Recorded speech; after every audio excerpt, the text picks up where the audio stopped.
আজকে আমরা সিপাহীজলা জেলার বিশালগড় থানার অন্তর্গত এনসিনগর পঞ্চায়েতে এই এলাকায় প্রায় আমরা 50 কারির মতো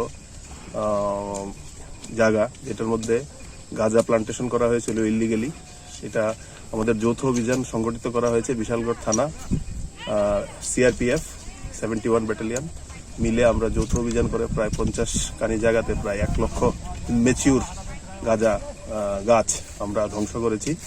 এবং এই বছরে আমার মনে হয় এটাই সিপাহীজলা জেলার অন্তর্গত সবচেয়ে বড় গাঁজা চাষ বিরোধী অভিযান আমরা সংগঠিত করেছি। কয়টা নাগাদ থেকে শুরু হয়েছে?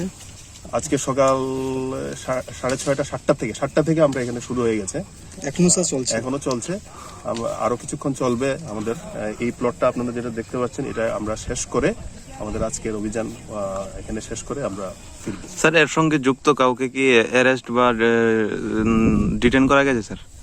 এই জায়গাতে এটা তো ফরেস্ট ল্যান্ড মনে হচ্ছে, ফরেস্ট ল্যান্ড, যদিও আমরা প্লটগুলোর ডাটা কালেকশন করে আমরা দেখব, তহসিলে দেখব, যদি এটা কারোর নামে থাকে তাহলে এফআইআর করা হবে, বাই নেম এফআইআর করা হবে, ইনভেস্টিগেশন করা হবে।